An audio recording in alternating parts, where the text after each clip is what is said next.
My name is Martina Singleton. I am the Sexual Assault Program Director at CARA and counselor, and I am also a survivor of domestic violence and sexual abuse.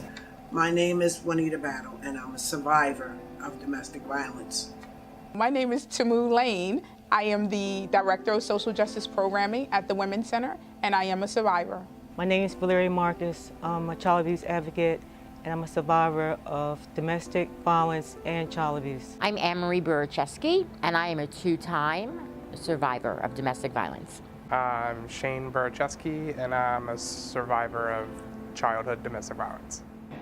My name is Leslie Kohler, and I'm a survivor of domestic violence.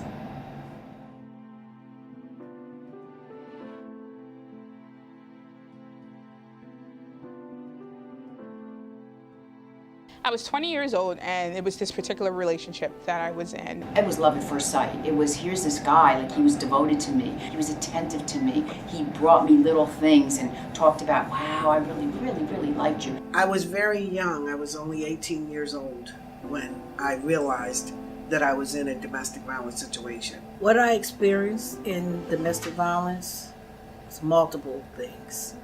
I experienced the physical, the mental, psychological, sexual, financial, verbal.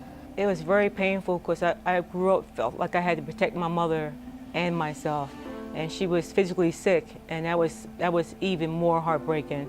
That was really terrible. It was pure hell.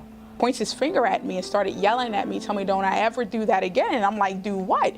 And then he whispered in my ear and he said, don't you ever not be where I tell you to be, or I will hurt you.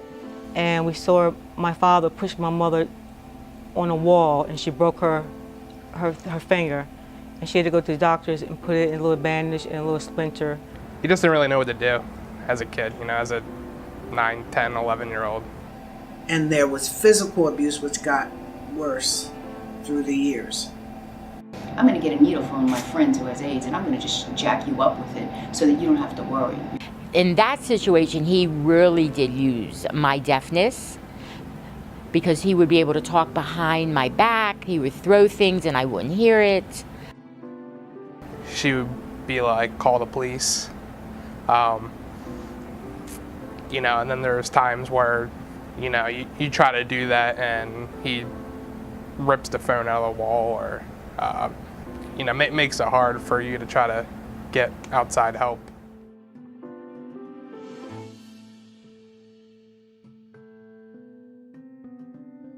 He said to me a couple of times, oh, Valeria, you're the only one who cares about me, blah, blah, blah. And he really played on me. Everything that gives a person low self-worth and self-esteem, I had none because it stripped me from everything that I had. He screamed and yelled at me about something that was not right, something that he didn't like, that he wanted to stop. It was always something that wasn't right. As much as I tried to put the pieces together, they never went together. As much as I tried to make things right, the more I tried to make things right, the more he was either cheating, he wasn't coming home. I was a religious person, and I was taught that you stay no matter what, and that was no matter what. When I would look at my children, wait for my husband to come home, and when he came home, their eyes would look at him to see how he was going to be when he got in the house.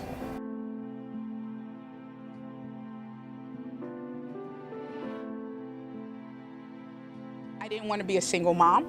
That's a big stigma on that. Before I even got with him, now you're going to be a single mom. You're going to be all by yourself. How are you going to be able to afford to take care of him? So there was financial challenges.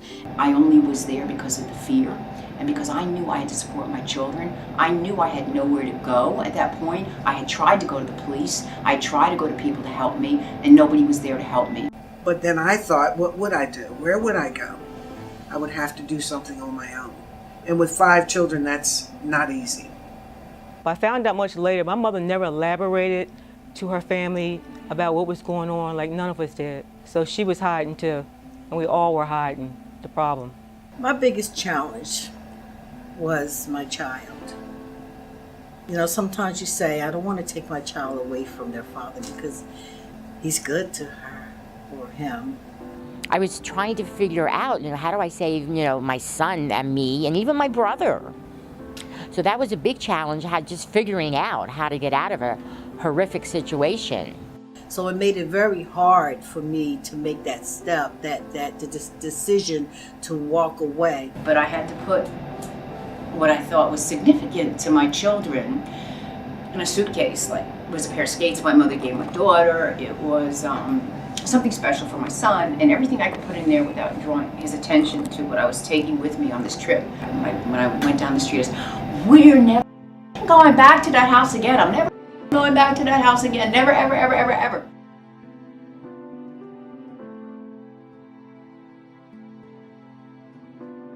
My name is Donna DeAndrea.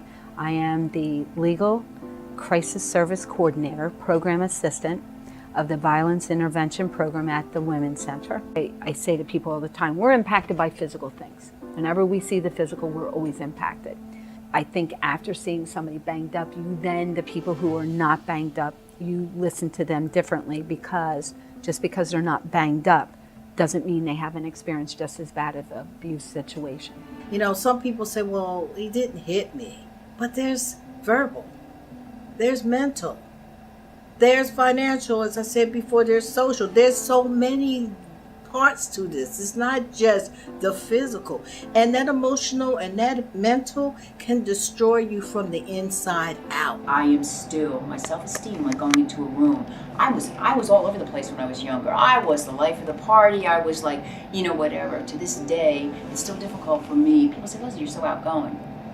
It's not so. For the most part, if I receive the black eye, the blood vessels for the most part can come back.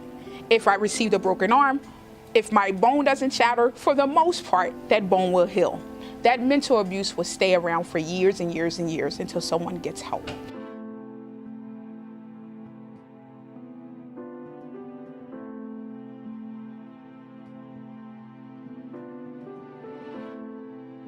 To be more aware, communities to be more aware, states and the world to be more aware that this does exist. I want the conversation to be out there. For me, I spent a lifetime explaining to them what everything that happened in the whole piece. Hear about it, other people that go through it, and then you kind of realize, oh, that's kind of what I went through. I wish more people knew that there is help.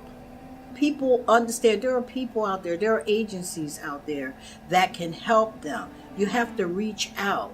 We always want to blame the victim. We always say, well, why don't she leave?